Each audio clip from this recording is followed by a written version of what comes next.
Hello, everybody. Welcome back to the NBA Front Office Show. We are back in action. Had a little break. Well, the NBA also had a break, the All-Star break specifically, but I took a little time out for a little family vacation, and now here we are back in action. We've got a ton to catch up on today. I'm Trevor Lane. You can find me on Twitter at Trevor_Lane, joined by Keith Smith at Keith Smith NBA. Keith, you did not steer me wrong. Talked me into waiting in a 2-hour line to go on Rise of the Resistance, and boy, that was worth it. So I thank you, my friend, for that advice. That was, oh my goodness, unforgettable going on that one. Yeah, it's people ask me how to describe it, and I'm like, it feels like it's like 4 or 5 rides in one. Like It does. It's incredible. So yeah, if anybody is at either Disneyland or Walt Disney World, check out Rise of the Resistance. You might have to wait a while, but I promise it'll be worth it. It'll be probably one of the highlights of your trip. For sure. I've never been on a ride quite like that. That was absolutely amazing. But we've got so much basketball to get into. I'm sure we can talk Disney another day. Let's just start. Let's start right here. The big. I don't know if this is a surprise with the rumblings we've been hearing lately, but Nate McMillan getting dismissed by the Hawks. It felt like it kind of came from out of nowhere. It was only a few weeks ago when there was the rumblings that Nate McMillan might just step down, might walk away, and then there was of course the counter reports and McMillan himself saying that's not what's going to happen. And now here we are. Suddenly they're done. Nate is leaving the Hawks, and now where do things go from here? They've got to begin a coaching search. Quinn Snyder, already a name that's out there. This definitely caught me off guard, Keith. What are your thoughts on it? Yeah, it was caught a little off guard too, for all the same reasons you said. We went through this, and if this had happened a month or so ago, or whatever it was, when we had all those reports, so I'm like, all right, I get it. Like, these reports came out, and now we're moving a different direction. But Mhm. yeah, we then landed in a spot where it's like, nah, we're not doing that, and we went further on into the season. But I'm guessing it's the Hawks are looking at it as, we did make a big shakeup at the trade deadline. They added Sadiq Bey, but didn't do anything else major. They did a couple tax avoidance moves. Mhm. Did lower down on the roster with non-rotation guys, and then it became a spot where, all right, well, we didn't change the roster, so let's try and change the coach and see if we can spark something here. I do think it's interesting. There doesn't sound like they have a whole lot of interest in just running it out the rest of the way with Joe Prunty as the interim coach. It sounds like they are very set on, we want to get somebody in here now, and it's funny I wonder if that's going to start to be a trend, right? We saw Chris Finch take the T-Wolves job kind of on the fly in season, and I wonder if that's something that we may see more often now, where, hey, we'll grab an assistant coach and get the guy in and get him set, and he can start building his system and working with the players and get kind of a head start on the summer planning. And maybe that's something new that we're going to start seeing teams do. Yeah, it does make some sense to give a coach that little bit of a window into the team and everything. If a guy takes over as the head coach, he can be more of an active participant in the offseason decision-making Yeah. process because he'll have a better sense of exactly what's going on with the team, what it's like actually running the team at the helm, what works, what doesn't work, and then you can make some more informed decisions over the summer. So I don't think it's necessarily a terrible strategy. Now that said, I do think the Hawks are going to continue to explore the market though and see who's out there. Especially, Quinn Snyder is going to be the name at the top of the list for a lot of teams that have coaching vacancies. So it'll be interesting to see if they can find something there. Yeah, keep an eye on Charles Lee too. He's an assistant coach with the Bucks. He seems like he's kind of that next guy up, maybe to get a job here.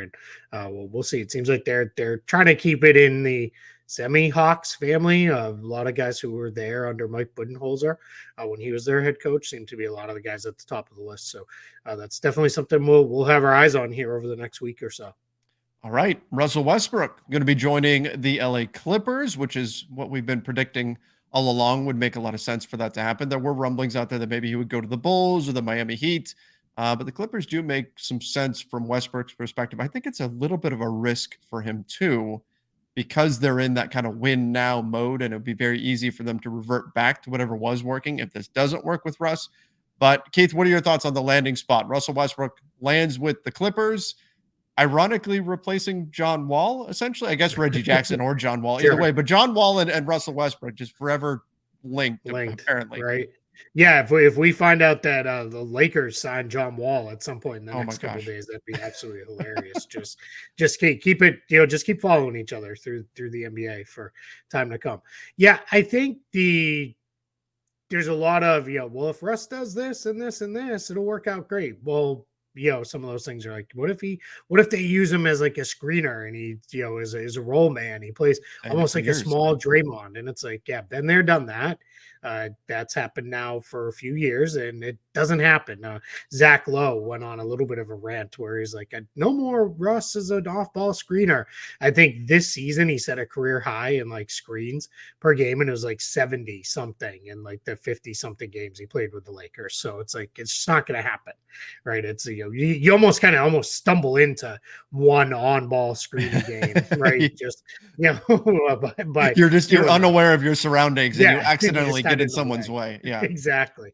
So that's just probably not going to happen. But I will say this: the Clippers are a very perimeter based team. They don't get the ball inside very much. Russ is still pretty good at getting downhill. He still does, do well at getting to the rim. What happens when he gets there tends to be a little bit mixed. He's not the finisher he once was, but he's still a pretty good passer. Can still do some things. So we'll see. If I think I'm kind of in the spot where if they play him in 5-out lineups where he can have a little bit of space to attack and be a playmaker passer, it probably works. If you're playing him out there with Mason Plumlee or Ivica Zubac in a lot of lineups, it's probably going to get too congested and it's going to be too tight. But we'll see. I'm with you where if you're the Clippers, they've been playing pretty well. I want to say they've won like 10 out of 14 or something like that. They've really moved up in the standings. They seem to be locking into guys playing more. So you got to be cautious though, because you're still in a very heavy seeding fight in the Western Conference, and Terrence Mann's been doing fine, holding down the position. So if it's not working though, I kind of trust that Ty Lue and the Clippers will be like, all right, hey, this didn't go the way we wanted. We're going to move in a different direction. That's the danger for Russell Westbrook. Whereas maybe that doesn't exist with, say, the Chicago Bulls or something like that. But flip side, if it works, could be talking about potentially a championship. So Mhm. I understand the risk reward in addition to getting to stay close to family. How bummed is Bones Highland right now? Sure. Right? I mean, wasn't getting the minutes that he wanted in Denver, and that was kind of a mess. And then he gets moved to the Clippers, and oh, here comes Russell Westbrook, who now we're already talking about getting a starting job, and that makes Bones what, the third stringer at best? Not Yeah, ideal third, for him. maybe even fourth Yeah, string point guard because they were committed to using Eric Gordon in a pseudo point yeah. guard role. Because it's important to remember too, they get a lot of their playmaking from Kawhi and Paul George, so they don't necessarily need to play with a very traditional point guard at all out there. So it's tough. I think this is a good lesson of the grass isn't always greener, right? If you're Bones Highland, this may be one of those things where it might be a year or two before things really fully pop for him, and we'll see where it goes from there. And maybe it happens with the Clippers, maybe it doesn't. But that's that's going to end up being probably a story for another day because I don't think we're going to see much impact out of him the rest of the way on that roster. Yeah, unfortunately, one of my favorites. Patrick Beverley. Russell Westbrook didn't take the Bulls job. Patrick Beverley did. Going to join the Chicago Bulls, try to help them make a playoff push here. We had heard a number of teams connected to Pat, and everybody, myself included, instantly jumped to he's going to go back to the Wolves thing, Yeah, that was going to work out. And then we heard the counter report saying, no, that's not really what Minnesota's looking for. And he ultimately winds up back with the Chicago Bulls. What do you think about the fit there?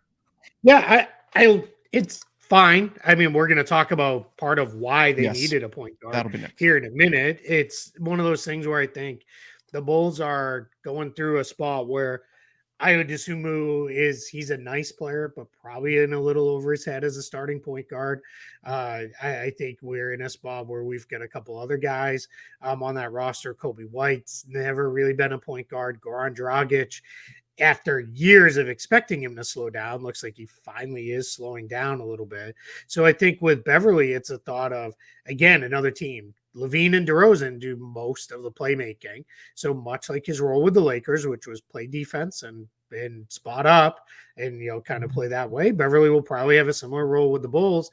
And the Bulls, obviously, they're not giving up on the season. They're still trying to make a run here and trying to get into the playoffs. So probably, let's see, I'm pulling it They're up. 2 Yeah, games back of the 10 seed right now. They're currently 2 games 11th in the East. Exactly. 2 games back of the 10 seed. They are what is that? 6.5 games behind the Knicks for the 6th.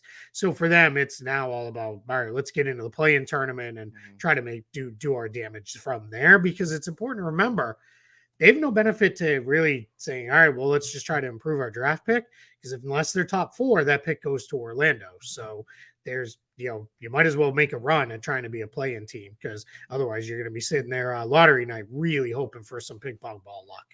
All right, you mentioned it already. Lonzo Ball, part of the reason why the Bulls are looking for a point guard. Sounds like he's going to be shut down for the season. Keith, we were asking the question earlier on in the year of will Lonzo Ball play basketball this season?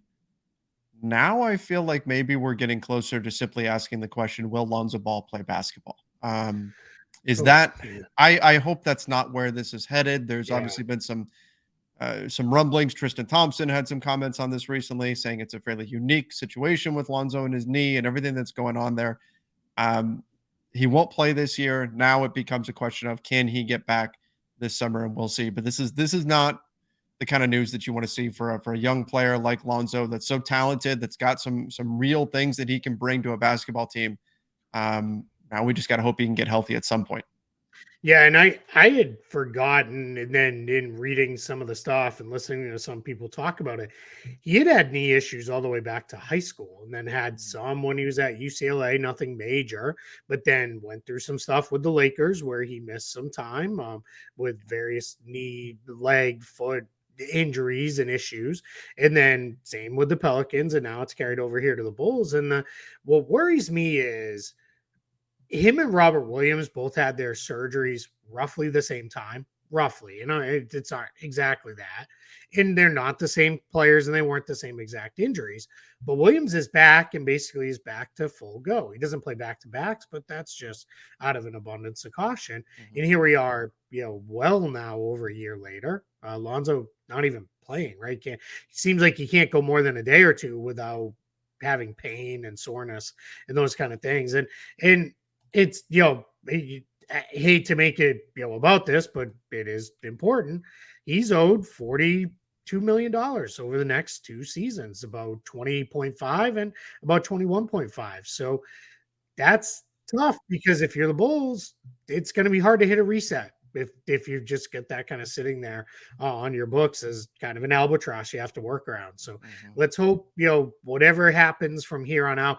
Now, hopefully, with the pressure off of we're not trying to return this year, you can get it fixed. You can get in there, really do what you got to do, and get it moved to a good place moving forward. That's the hope, and let's all kind of cross our fingers, and that's where this lands. Because right now, I'm with you. I'm starting to worry, like, we ever gonna see him get right again? What I'm guessing he'll play again, but is he ever gonna be Lonzo Ball again? That's what I worry about. Well, and that's, this it goes all the way back to his Lakers days where it would be, whatever injury you come up with, if it's ankle or knee or whatever, it's going to be, hey, this is typically a 6 week recovery or whatever. For Lonzo, it was 9 weeks, it was 10 weeks. Yeah. Like it just takes him a while to recover from injuries, and you got to wonder if there's a cumulative effect of all that. All right, let's jump over to another signing. Kevin Love, as well as Cody Zeller, joining the Miami Heat. Now, Kevin Love did not shoot the ball well for the Cavs. It's a reason, I guess. Let's even back up a little bit. This is kind of a rarity in that you've got a contending team that's buying out a player that's a veteran player that would be looking for a win now situation. But Kevin Love had fallen out of the rotation. Typically, it's teams that are at the bottom of the table that are buying out veteran players so they have a chance to go win somewhere else.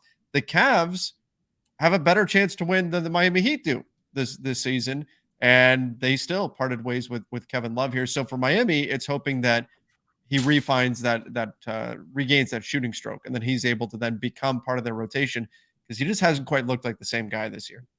Yeah, I think when you look at it from the Cavs standpoint, this really struck me as interesting, because their season last year, I think people have kind of forgotten. They were making a push to be a top 6 seed and make the playoffs last year. And it all kind of fell apart right around now when Jared Allen went out and missed a whole bunch of time. And then they lost Darius Garland for a while, and just injuries really sunk them. Well, I look at it like, you still don't have a ton of front court depth in Cleveland. It appears with some of the small forwards, the emergence of Isaac Okoro, Karis LeVert still on the roster, Chetty Osman still on the roster, that now they're looking at Dean Wade instead of kind of being a very big three. They're looking at him as being like, all right, you can play the four for us. And then we've got Robin Lopez if we need to throw in at the five. And they're still sitting on an open roster spot, so they could do something if they need to. So this kind of says to me, they probably looked at it and said, all right, Kevin Love he's not content to just be break glass in case of emergency player for us anymore. And they're probably looking at it and saying, yeah, can he play anymore? That always worries me, right? When a team is willing to let a guy go, like you said, a contending team. If you're willing to do that, that's probably an eyebrow raiser of, if they're letting him walk, where are we at? Now, when we flip over to the Heat side of it, they needed anybody, big man, that could come in and give them anything that isn't Bam Adebayo, because Bam is being overtaxed. I'm worried that he's just not going to have enough left by the time we get to the playoffs. And that's recognizing Orlando Robinson, their two-way big man, has played very well. And I thought when they cleared some room under the tax line, that part of that would be, or we're going to convert Orlando Robinson. But instead it was, we're going to add Kevin Love and we're going to add Cody Zeller. They double dipped and said, we're going to bring in two bigs here, and we're going to run them out there and see what this looks like. So if you're Miami, you're loading up a little bit up front. Now you can push Caleb Martin down into his natural. He was really a 2-3 his whole career, and he'd been playing a lot at the 4. Jimmy Butler plays a lot at the 4. So now you can start to build lineups that maybe make a little bit more sense. But it'll go a lot better if Kevin Love can return back to being a high 30s three-point shooter. If he can't, it's probably not going to be all that great for them. Is Cody Zeller getting unfairly overlooked here? Obviously not nearly the name that Kevin Love is, but in terms of impact and what the Miami Heat need, assuming Zeller is healthy, he may be able to fit the bill and at least spell Bam Adebayo a bit more, certainly as more of a true center than Kevin Love. Yeah, maybe a little bit. He played some for Portland and was playing okay in a bench role for the Blazers before he got injured. Before that, he had spent several years with the Hornets and, was always a good center, never great, but always, held his own and was fine for them. So, yeah, I don't know. We'll have to see. I mean, maybe it's probably a lot depends on, is he healthy? Is he fully ready to go? Is he in shape? And if he is, then, Miami will get something. But I do wonder now what becomes a Robinson, because he's pushing up against that two-way games limit. We're going to talk about that later in the show for a couple other two-way moves that were made. So that gets a little interesting I guess they're just going to say, yeah, hey, you're limited, and we're going to call it a season for you, and we'll readdress this summer. But then Omer Yurtseven, maybe he was supposed to be back too, and he was going to be a big part of things for Miami. So I'm very curious to see, what they do in their front court. All right. The Hornets, Miles Bridges made a comment about potentially being back in March, but latest from GM Mitch Kupchak was that they still don't know the results of the NBA's investigation into the whole situation with Bridges. Would have to imagine that even if he's back in, I would be surprised if we see Miles Bridges on an NBA court this season, whenever the NBA concludes their investigation, in order to get him actually back, eligible for a game. He's going to get suspended, and I would be shocked if that suspension doesn't finish out the season for him. Yeah, that's where I'm at as well with this. I think we're in a position with Bridges of he may be back, meaning under contract, but I don't think he plays this year. I think there's a pretty healthy suspension coming. And we talked about this back when it was kind of floated as like a trial balloon, and no pun on floating balloons around the United States right now. But it's, when he came back, it was, or when the rumors was that he was coming back, one of the thoughts was, well, they're going to sign him to get the suspension out of the way this season so they could start fresh next year. So that could probably still happen, especially if they get him at the beginning of March. And we don't know how long the suspension will be. Well, one's going to come. And a lot of people said, why hasn't the NBA suspended him yet? Well, he's not under contract. There's no reason to suspend a player who's not under. They have no reason to suspend a non-NBA player right now, which is what he is as far as they look at it goes. So yeah, I'm with you. I don't think we see him play this year, even if he signs. And if you're Charlotte too, you might want to kind of, hey, let's get this resolved so we can go into our summer knowing what it is we're going to do, right? We can really kind of build out what probably looking like a pretty pivotal summer for them. They're going to have a good high draft pick. You're going to have to start figuring stuff out because we're getting close to extension time for Lonzo Ball, and that'll come with a whole bunch of questions, or LaMelo Ball, rather. Yeah, well, that's going to come with a bunch of like, what are we doing here? Because how long do I want to sign up for this? So we'll see, if this is part of that thinking is let's, do a little bit more of a long-term approach on this one. Yeah, team option on LaMelo next year is at 10.9 million, so just shy of 11 million for LaMelo. Obviously, it's a no-brainer to pick that up. But then after that, I mean, of course, you get into restricted free agency if you let it go that far. You'd like to sign him to an extension. Well, that one's been picked up, remember, because that's Yeah. the rookie scale. So yeah, so they've picked that one up. But yeah, he's extension eligible next summer. Right, and that's where they're going to have to look and see, and I would have to imagine if you're LaMelo, you're probably saying, "Hey, what is this going to look like moving forward for me here?" Yep. Yeah, that's exactly it. Yeah, where are we going? And it's you don't want to think about it this way, but once you start next year, that you're in the final year of that Gordon Hayward contract, which is, once it becomes expiring money, that becomes a little more movable, and you can do some different stuff. So yeah, a lot of moving parts there in Charlotte.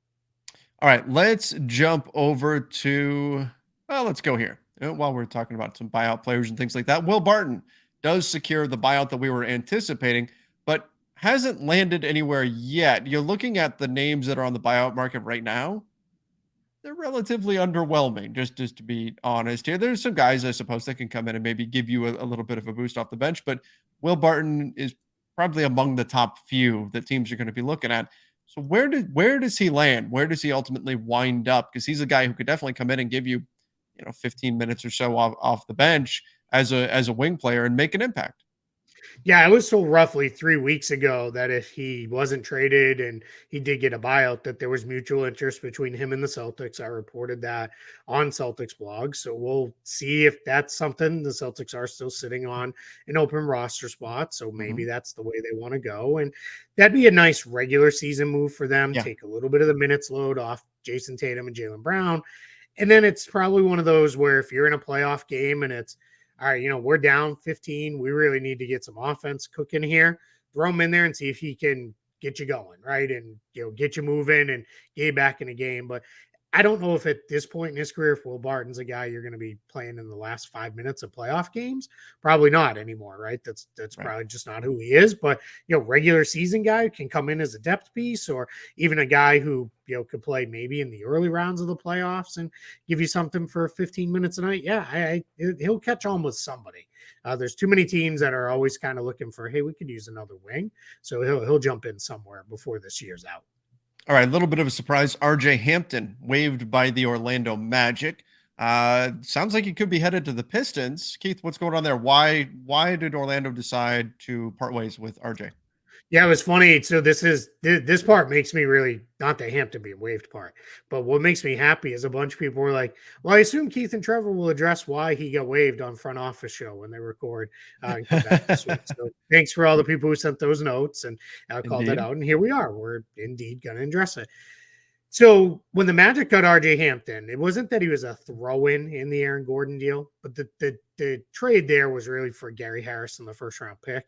And then Hampton was put in the deal. And the Magic were like, yeah, we like him, but we've got a lot of other guards. Well, since then, they've gotten even more guards because they drafted Jalen Suggs and those kind of things. At best, he was like their fifth guard. At worst, could be sixth, maybe even seventh, as some other players have emerged at that position. So what's happened is there's just no minutes for him. They every night they play Markelle Fultz, Gary Harris, Cole Anthony, and Jalen Suggs. That's your 96 backcourt minutes right there. That those are eaten up by those four guys, and rarely, unless one of them misses, does somebody else sneak in there. So it's one of those where I think for the Magic, it's, hey, this kid's tried to do right by us. He's asked several times and gotten G League assignments just to get game reps in. But I think the Magic looked at it as like, it's just not going to happen. So they cut him free, let him go join where he wants to go. I think this is a great flyer for the Pistons. Bring him in. You're not exactly loaded in your backcourt right now. Bring him in, see what he can do. Throw him in some lineups, maybe with Jaden Ivey. Maybe some lineups where Hampton's kind of the backup two guard or whatever it is, and let him kind of see what it looks like and play it out the rest of the year. Because you're in a spot. If you're Detroit, it doesn't really matter. So let's see, and if it works, great, and then we'll move on. I have a feeling when this contract is signed, this is going to be one of those 2-year deals where the Pistons have a little bit of, hey, if he pops here over the last 20 or so games, we can keep him for a relatively reasonable contract in the next year. All right. Speaking of guys that are trying to get a little bit of recognition with the new team, Leonard joining the Bucks, just a 10-day contract. We'll see how that goes. Now, the Bucks, look, one of the prerequisites to be a big for the Bucks is you have to be able to shoot the three, and Leonard can certainly do that. So they add a little bit of insurance here, but again, just a 10-day contract. Risk is minimal. We'll see if he can reignite his NBA career.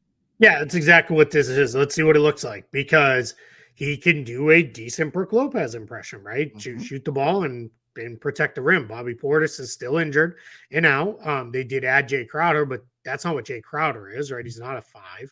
He's more of a 4 that can play some 3. So this is let's get Meyers Leonard in here, see what it looks like. By all accounts, everything he was asked to do, from the racial slur, he's done it. And he's been given a lot of kudos for the effort and time and all the things he's put in, trying to really learn while also rehabbing an injury that was what also held him out. So I think the combination of the two, it's teams are saying, all right, hey, we can give a second chance here and see what this looks like and go from there. And then probably if it works, great. If it doesn't, it was a 10-day and we move on to the next guy. Yeah, exactly. So we'll see what he can do there on a 10-day contract. Can he do enough to stick ultimately in Milwaukee? His skill set is what the Bucks typically look for out of a big. Kriss Dunn, Frank Jackson signing on with the Jazz. Utah doing what they should be doing right now, just kind of taking a look at some guys, use the remainder of the season to see what you can find. Who knows? Maybe you unearth a diamond in the rough and find somebody that can help you moving forward. Probably not, but while you've got flexibility on your roster, might as well take opportunities to give guys a look. That's it. You've got the roster spots. You're still far enough under the tax that's not even close to a problem. Bring some guys in. If Dunn or Jackson pop, then you can re-sign them and bring the guy in, for a longer term contract and bring him into camp next year and see what it looks like. So yeah, then they were down 3 roster spots because they had waived. They were down a roster spot from the trades. Then they waived Russell Westbrook, and then I think we're going to get to it. They waived Leandro Bolmaro as well. So and you got to get, just so everybody knows, can only be at under 14 players for a 2-week period in the NBA. Then you have to bring a guy in. Now you could bring him in for a day and then cut him and go from there. But generally what teams will do is they'll sign a 10-day and bring him in, and they'll sometimes play those games a little bit. But yeah, this for Utah is, let's start cycling through some guys. I think those last 2-3 roster spots on the Jazz, it's probably going to be a lot of churn over the last, couple months of the regular season here, is that they're repositioning their season. I think if they were to continue to win enough and they stumbled into the play, and I think they'd be like, okay, it happened, we're fine. But I think for now they're like, we're not that far off from having the 5th best lottery odds. Let's maybe slide in that direction instead. Yeah, especially given the players that they parted with. Now Russell Westbrook's not going to play for them. They're going to waive him.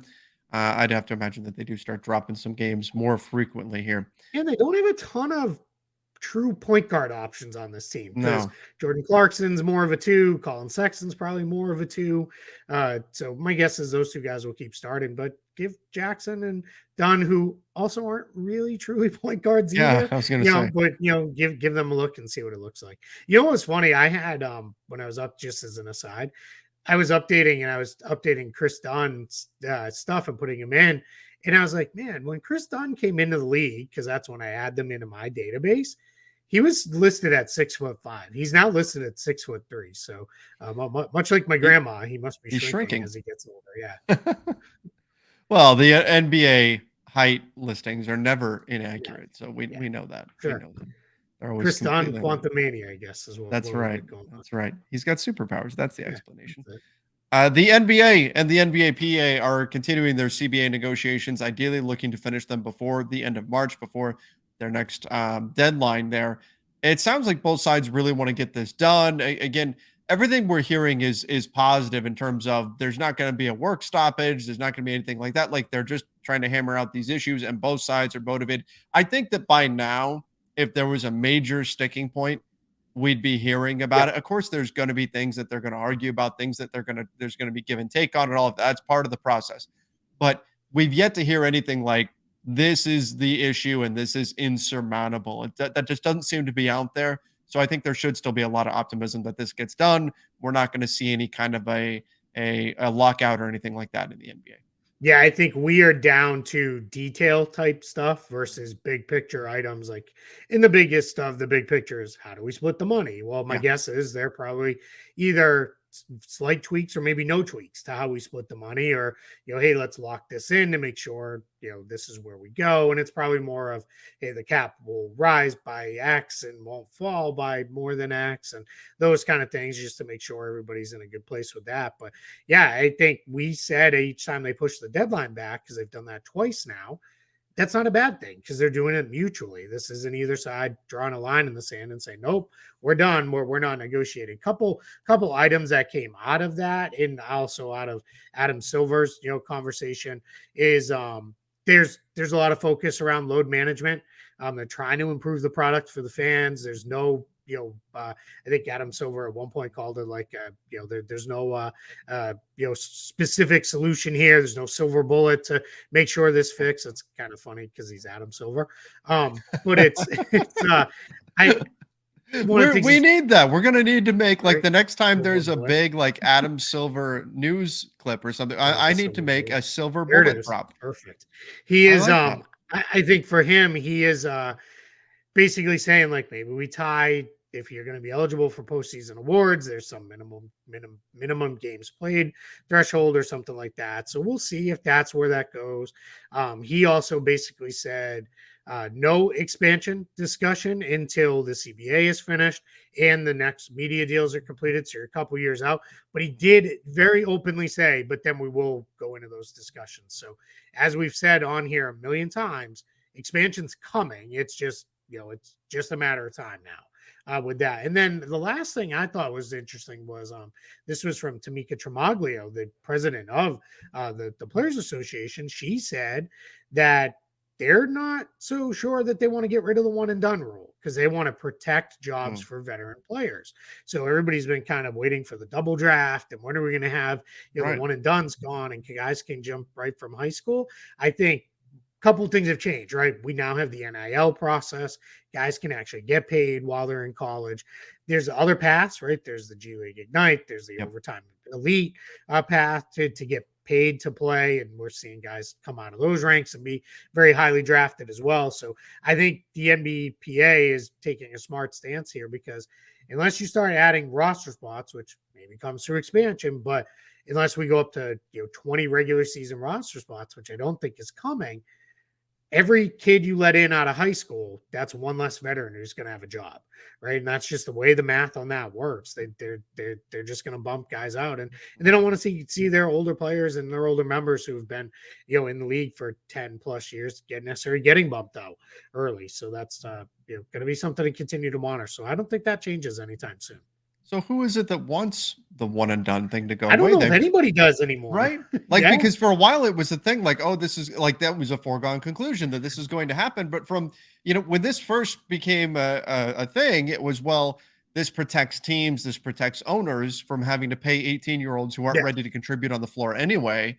And so it was more an ownership driven thing. But if the players are looking at it that way, then I don't see why it would happen, because to me, it doesn't feel like something that either side would be that interested in. And I think there was a period of time where it was, well, we got to get these kids paid, right? Because there was no pathway. And it was like, why are we sending, Anthony Davis, Zion Williamson? Like, why are we making them go to school? Like, what are we doing? Like, they're getting nothing out of that. And when it really picked up steam was when we started seeing, it's funny, we talked about RJ Hampton earlier and LaMelo Ball both. They went over and played over in the Australian League because Yeah. we were starting to see guys, all right, I'll jump and go play overseas then if I can't make the jump right to the NBA. I'll go get paid that way for a year. So that's where I think as we get into this stuff, it's become, all right, there's other pathways now. This is no longer the priority that it once was. And I wonder if all sides are now in agreement on the NBA front of, this isn't a problem we need to fix. Like, we're not going to worry about this. Yeah. Yeah. And especially as they dig into it's possible too, once they get into negotiations and they're going, okay, hey, we're looking at these issues. Suddenly this one thing with the age requirement doesn't seem as big when you're really diving deep into and you these pick other off that topics. low-hanging fruit, right? You're like, well, we're in agreement. Good. Toss it in the bucket. Yep. Moving on to the next bigger issue that we're going to spend time on. So yeah. All right. We do have some topics that we're not going to get to today due to time reasons, but we'll kick those to tomorrow. But I do want to finish with this. Jacque Vaughn getting an extension with the Nets. The stability, right? The Nets have undergone a lot of change this year. There's been a lot of upheaval. Kyrie Irving, Kevin Durant out with that franchise. The Nets are committing to Jacque Vaughn, giving him an extension. That provides a bit of stability to an organization that I think from the team level badly needs it. When I say this is no knock on Steve Nash because I think he was in an extremely difficult position. I thought Jacque Vaughn should have got this extension after the bubble. I thought he did a good job with that team in the bubble. I thought he had them in a good place. I thought he was going to get that job. And I kind of get why they went with Steve Nash. They wanted kind of maybe the bigger name. But he's done a nice job with this team. He had them winning at a great rate before Kevin Durant got hurt. I want to say they won like 18 out of 20 or something. Then Durant got hurt, and then Kyrie, kind of half sort of kept him afloat till he was like, I don't want to do this anymore. And then everything went sideways. So you're absolutely right. Let's bring in some stability, because where there's not going to be stability with this team is with the roster. It's going to change a lot. It just did, but it's going to continue to evolve and change over the next year. So now it's going to be, all right, well, we have the coach. And now what you can do if you're Sean Marks is you can start to pick guys who they kind of fit what Jacque Vaughn wants, right? Because we've kind of got our coach moving forward. So I think this is very, very well earned by him, and I think it's great. Absolutely. Absolutely. I think this is a great opportunity for him to sort of put a stamp on this franchise, and we'll see how they build moving forward. I think they're going to have a very busy summer and entering the next iteration of the Brooklyn Nets. Yep. All right. Well, I think that's going to wrap things up for today. Happy to be back and in action here. Now we've got a game starting up again tomorrow night. Keith, I missed games. The All-Star game did not do it for me. I missed real we're not games. going to spend any time on that disaster. Oh my gosh. What a mess. Yeah. What a mess. Yeah, I'm going to be completely honest. I watched maybe 10 minutes of it live. And then I fell asleep while it was on. Like I zonked out. We'd been at a soccer tournament all weekend. I had spent the entire weekend out in the sun. Kind of see it, I think. Pretty well sunburned there. I get my soccer dad tan working. Got the tan going. Did, but I was I was so tired, and I was just like, I'm not staying up for this. And then I watched it the next day, kind of half watched it. I had it on in the background, but yeah, I'm ready for real games. I tweeted it last night. I was like, all right, this was cool, but I'm ready for NBA basketball to come back now. I couldn't pay that much attention to it as well, to be honest. So, well, we are back. NBA basketball back tomorrow night. Thank you, everybody, for joining us. Make sure you do subscribe to the NBA Front Office Show on YouTube, as well as Apple Podcasts, Spotify, wherever it is that you listen to podcasts. See you guys tomorrow. Stay safe.